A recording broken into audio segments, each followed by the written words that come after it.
and welcome to Dialogue. The U.S. and the Philippines have launched 12 days of joint military drills aimed at enhancing so-called strategic deterrence, a move widely seen as targeting China.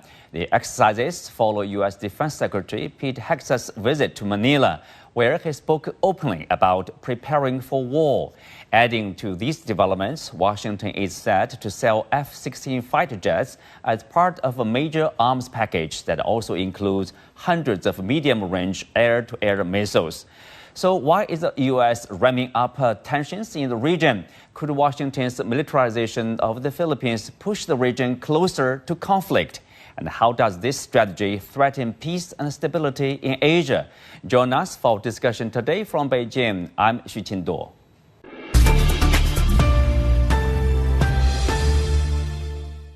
Joining me today are Professor Huang Jing from Shanghai International Studies University, Victor Gao Zhikai, Chair Professor from Soochow University, Professor Rosario Malindog-Uy, Director and Vice President for External Affairs of the Asian Century Philippines Strategic Studies Institute, and Benjamin Norton, Founder and Editor-in-Chief of Geopolitical Economy Report. Welcome to Dialogue. So, Professor Huang, I will start off with you.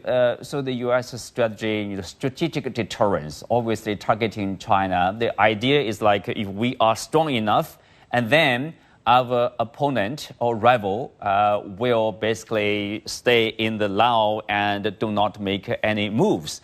But the problem is like probably the other party will also practice such a strategy, peace through strength or strategic deterrence. If you are powerful enough, the other side will then cooperate. What do you make of this, the idea, strategic deterrence in the region? Strategic deterrence, the idea came from the Cold War between former Soviet Union and United States. Basically, both countries have nuclear weapons. They use that to deter others not to do any non-peaceful actions against that side. So it's also double deterrence or dual deterrence, because both of them can deter each other. And the United States use that term against China or vis-a-vis China, which I think is a little bit outdated, because number one, China never been aggressive as former Soviet Union. Number two, if United States want to deter China, wherever or whenever, China can also deter back.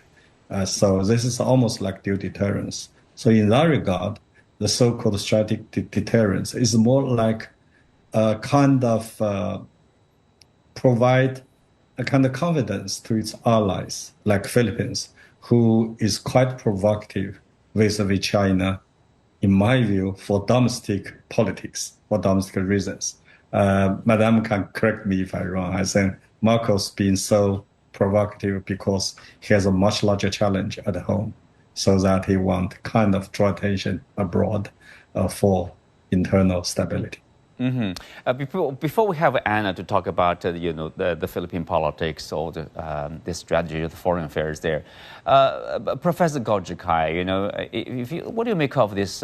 Let's say closer and closer U.S.-Philippines military ties. Setting up more weapons, medium-range missiles. Of course, before that, you have the non-military bases in the Philippines. We all know that the U.S. has a strategy of containing China. Are the Philippines being used, in a sense, as a tool against China here? Well, I think it is very apparent that the United States is following its own rule of the game. That is to turn the Philippines into a proxy and try to use the Philippines as a proxy to stir up confrontation or even conflict or even war between China and the Philippines. In that sense, yes, indeed, the Philippines is being used as an instrument of the American geopolitical gaming against China.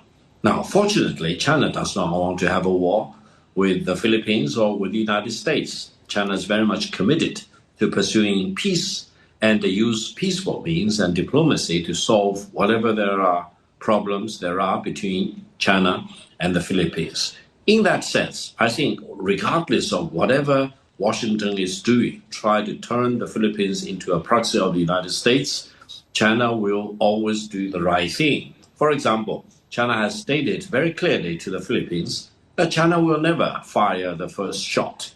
However, China will also not allow the Philippines to fire the second shot.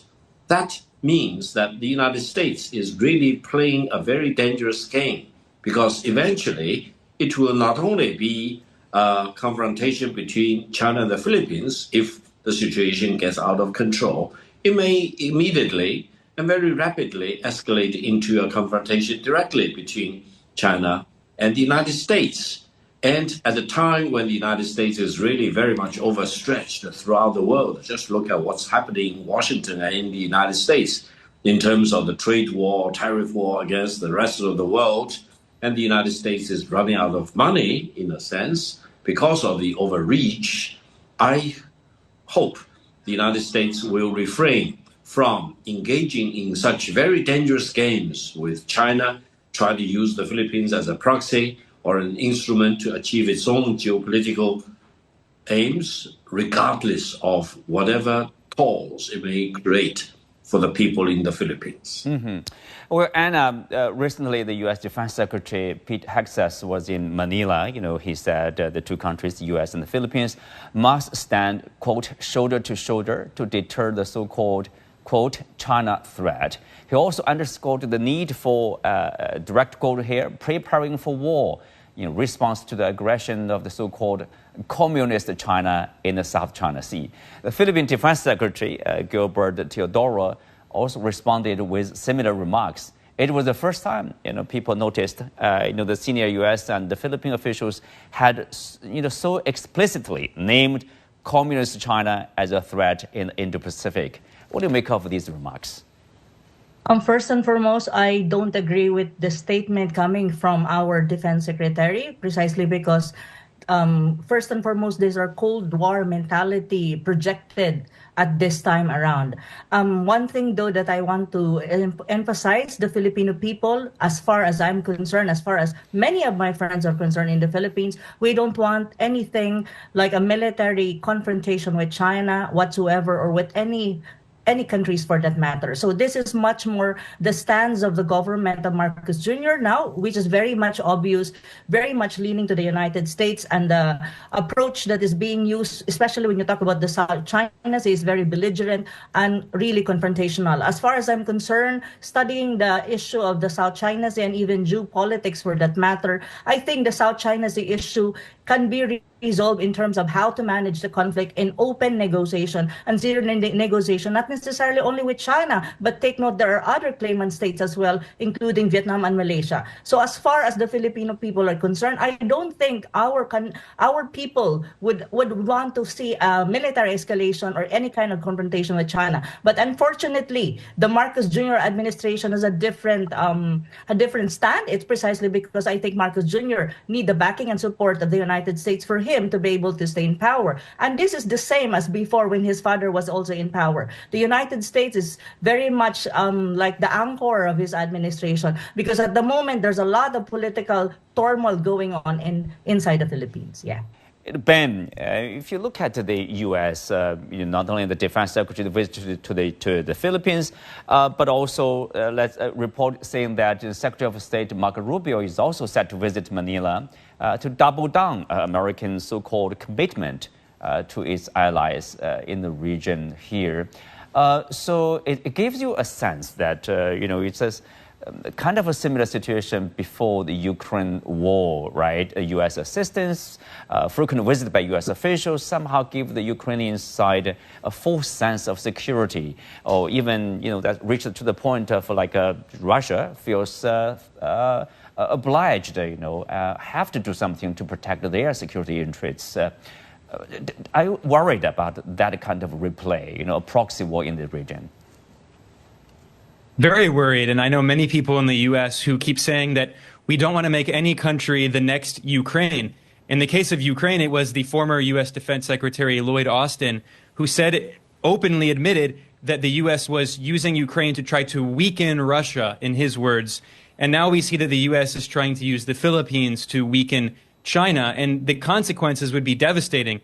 The Washington Post got access to a leaked memo, an internal memo from the current Pentagon, that was personally signed by Pete Hegseth, that says that the Pentagon is preparing for potential conflict with China, potentially a war as soon as 2027, and that it's the top priority of the Pentagon. And they're militarizing Southeast Asia, especially the Philippines. In 2014, the U.S. signed an agreement to use 5 military bases in the Philippines. Last year, they added 4 more. The U.S. military now is using 9 military bases in the Philippines. And the Wall Street Journal just reported that last year, this was under the Biden administration, so it's of course bipartisan, the U.S. military deployed missile systems to northern the Philippines that have a missile range of 2,000 kilometers that could hit most major cities in the Chinese mainland, including as far as Chongqing. So why is the United States putting missile systems in the Philippines that could strike Chinese cities? Imagine if China did that close to imagine if China did that in Mexico. The response of the U.S. would be complete outrage. This is obviously an act of aggression and extreme provocation. Why are the people of the Philippines allowing their government to push for these very, very dangerous actions? I think there should be, I know in the Philippines, a lot of people are very critical of the Marcos family, especially considering its history of corruption and stealing billions of dollars.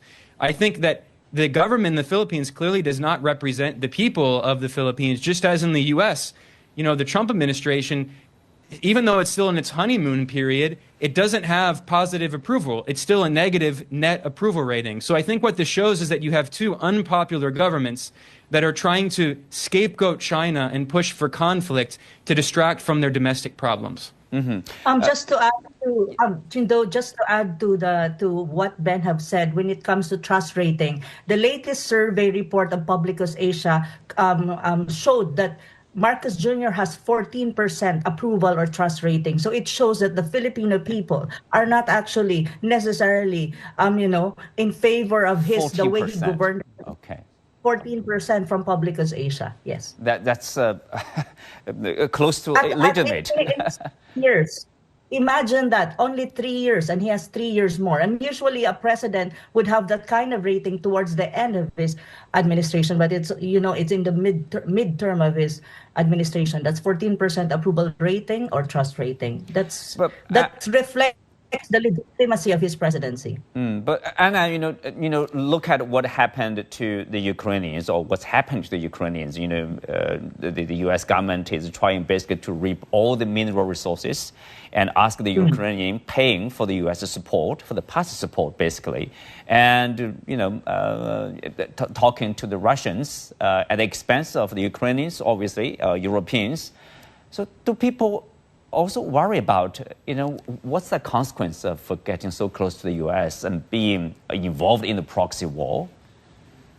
Of course, the Filipino people are very worried because we know exactly what will happen to us if, in any case, this kind of militarization of the United States by the Philippines will not stop, or at least will not be managed or be listened to a greater extent. We will end up the Ukraine of Asia, and basically Marcos Jr. is the Zelensky of Asia, and we don't want that. Filipinos are not blind to everything. We have our own struggle as well. That's why if you look at the recent approval and trust rating of Marcos Jr., it's 14%. And that reflects if Filipino people approves him or not. So that is really the case. But of course, it's not easy, and it's a struggle right now, domestically speaking. There's a lot of domestic issues and domestic struggles between the side of the Marcos Jr. and the political opposition.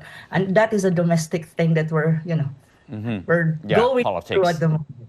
Right, it's politics. Yeah. Huang Jing, of course, as Ben said, 2,000 miles, those missiles, if installed in the Philippines, northern Philippines, that could be a threat to the Chinese national security. Is there anything China can do, basically, to prevent that from happening? Because that's a direct threat to the national security. I think the bottom line is that China does have a capability to retaliate. Of course, I agree with Professor Gao's words that China will never let Philippines to fire a second shot. Of course, I hope the shot will never ever be fired. But if that happened, if that was the case, unfortunately, and then all those missile bases could be wiped out within hours or within minutes. I think Chinese military does have that capabilities, obviously. It's suicidal to use those bases against China. So in that regard, it is really doesn't make any sense for me. If we compare Philippines to Ukraine, I do not believe Philippines are stronger than Ukraine in terms of national capability. And I also believe that China has stronger capability than Russia. And looking about regional or international environment, at least Ukraine has a kind of Europe behind it. But if you look at Southeast Asia, Philippines is at odds with the entire ASEAN countries. Because ASEAN's official position is very clear. They do not take sides in the U.S.-China so-called competition. Philippines is the only one in the region that not only takes sides, but has been so provocative. And it is, in Chinese word, it really looks like you use your egg against a hot stone. A rock. It doesn't make sense. I think again I agree with Anne that is Marcos is a desperate person, and if we say Donald Trump is a crazy guy and Marcos is desperate because he knows he's in trouble. This is the only way for him maybe to kind of gain a little bit time or a little bit momentum or whatever to try to survive at home because he has really fumbled a lot in the past 2 or 3 years. Yeah. Previously, under the President Duterte, we had the same strong relationship between China and the Philippines, despite the dispute over the rocks, over the islands there. But a few months, or at least a year into the presidency of Junior Marcos, and the relationship, getting worse rapidly. Well, Anna, how do you make of that? I think this is more about, this is also a shock for us at the very beginning of Marcos Jr. presidency, because during the May 2022 election, he had this promise as one of the campaign promise that he will pursue the same foreign policy of the Duterte administration. And suddenly, after he visited Beijing and he went to the United States, it completely turned around to a different thing, and it becomes more leaning to the United States. So for us, we don't like this. For us, as far as our constitution is concerned, it's stated there that we have to pursue a neutral, an independent foreign policy, and as much as possible, we should not create any kind of enemy with our neighbors, and we should be following the mantra of ASEAN, which is what? That Southeast Asia, even the South China Sea, should be a zone of peace. But what is going on right now in the Philippines is Marcos Jr.'s administration. I'm not saying that the Filipino people, because there's a distinction here, Shundu. As far as we are concerned, we don't want to be in any kind of military conflict with any power. We don't see China as an enemy. We have a conflict in the South China Sea, but I believe, and many Filipinos believe, that can be solved through proper negotiation and even open communication.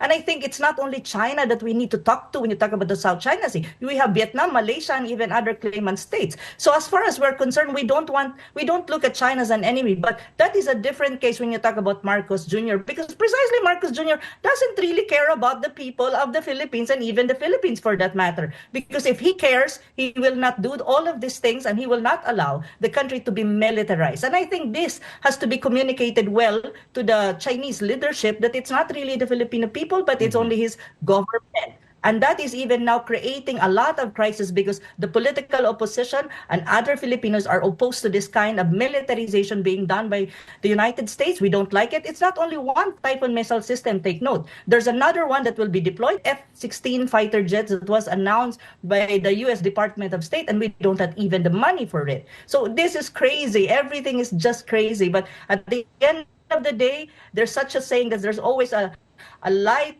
at the end of the tunnel, and that's a struggle that Filipino people are going through at the moment. Not the Philippine people, but the Manila government there. But when it comes to the bilateral relationship, Victor, if you look at the investment, the Chinese investment, in particular with the previous the government in the Philippines, there's a lot of investment from the Chinese side, infrastructure construction. Well, these are areas China is very good at. A lot of investment in infrastructure. That's very helpful to economic growth, expansion for the Philippine people. But now, as the tensions growing, What kind of outlook, prospect do you see between the two countries? Shall we continue with the investment and the trade between the two sides, or otherwise? Well, first of all, I personally hope the President Marcos' bad behavior against China, willing to be used by the United States as its proxy, will be a brief, short episode in the long-standing friendship between the Chinese people and the Filipino people. Therefore, from the Chinese perspective, we want to put a premium to the friendship with the Filipino people, and we want to commit to building better relations with the Philippines as a very constructive neighbor, for example. And when you talk about infrastructure, improving economic relations, uplifting millions of people out of poverty, China has the track record. The United States doesn't have that track record. So I hope the people in the Philippines and the future government in the Philippines will realize that China is a major factor for cooperation with the Philippines if they want to achieve improvement of the living standards of the Filipino people, to improve the economic situation in the Philippines, to build up infrastructure, and to prepare for any natural disaster. And in this respect, again, China has one of the best records in the world. So you are saying basically, the people-to-people exchange in particular, we should probably advocate more exchanges in that respect, and also strengthen this understanding of each other, especially for the people, the Philippine people there. Well, of course. On the other hand, President Marcos still has, for example, another 3 years or so. But even added up together, 6 years is not eternity in China-Filipino relations. Eventually, it will be a blimp in the long-standing friendship and good neighborly relations between China and the Philippines. So let's look at the long term. Let's look at the long-standing friendship that we already had in the past and that we will build after the Marcos administration.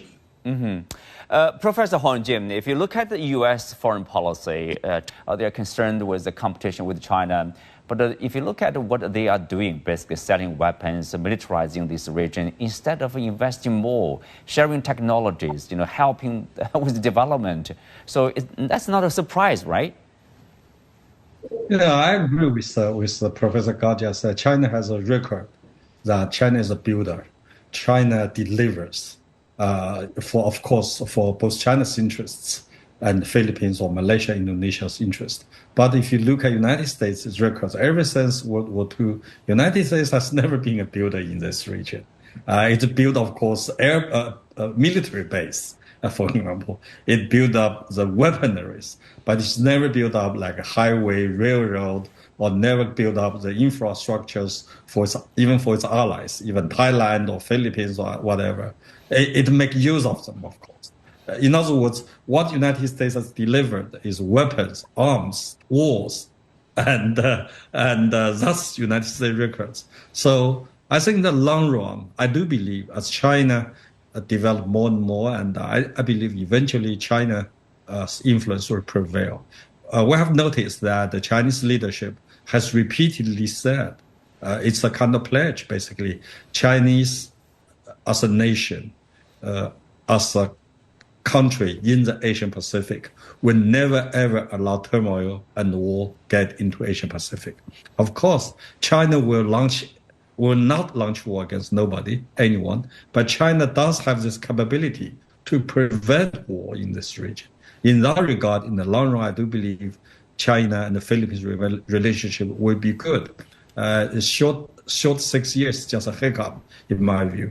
But in the 6 years, we also have to be very careful because Marcos could do some crazy things to corner China into a kind of situation where China have to respond in a more, powerful way. I don't hope that will happen.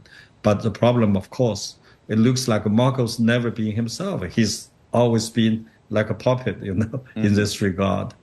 Doing all of things. If you look at all those things he did in the past 2 or 3 years, most of them are not in Philippines' interest at all. Why you have to, to provoke a much bigger power which want to do peace with you, but you try to provoke it. I think that Marcos is not working for Filipinos. So he's working for America. And for a group of Americans, not even all Americans. Speak of what his government is doing, I want also, your opinion about the recent case, of course, detention of 3 spies from the Philippine side by the Chinese side as a response, I believe, to the 18 Chinese being detained this year so far by the Manila government, under the accusation of espionage. What do you make of this such a development? I think it's quite childish on the Filipino side. China has very solid evidence that the 3 Filipino nationalists, Filipinos, are doing some sabotage in China. And China's implication is that not only they work for Marcos' government, but they may also work for American government. Americans try to get some military intelligence, which is illegal, not only in China, in any other countries. But in retaliation, Philippines just, arrested 18 Chinese nationals. So I don't see any hard evidence, but accusations. And I don't see any due procedures in the process. Well, Anna, lastly, we do see, we are trying to promote people-to-people exchange. At the same time, we do notice, for example, there's this sentiment, which might be called anti-China sentiment among the elites, among the officials of the government there. Are you concerned with this spread of such sentiment? Of course, I'm very concerned because I'm a target now of the Marcos Jr. administration. Just today in the House of Representatives, there was a hearing. They call it the TRICOM, and the spokesperson, quote unquote, of the South China Sea of the Coast Guard has actually asked the House of Representatives to ask me to be present in the next hearing precisely because he accused me of spreading Chinese narratives in the Philippines through my writing in the Manila Times and also through my writing in many other publications and through my interviews.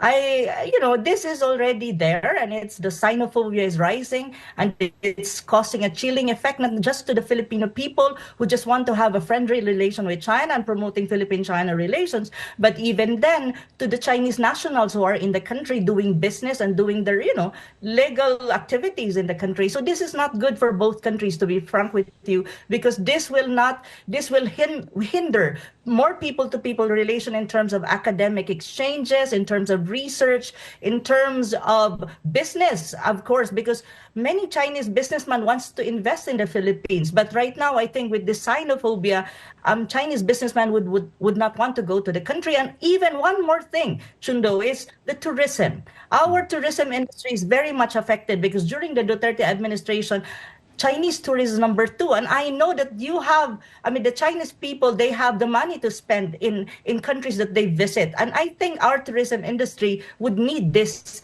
tourist and, we need this revenue. But now it's very much affected. So these are the negative effects of this rise of xenophobia in the Philippines being fueled by the current administration of Marcos Jr.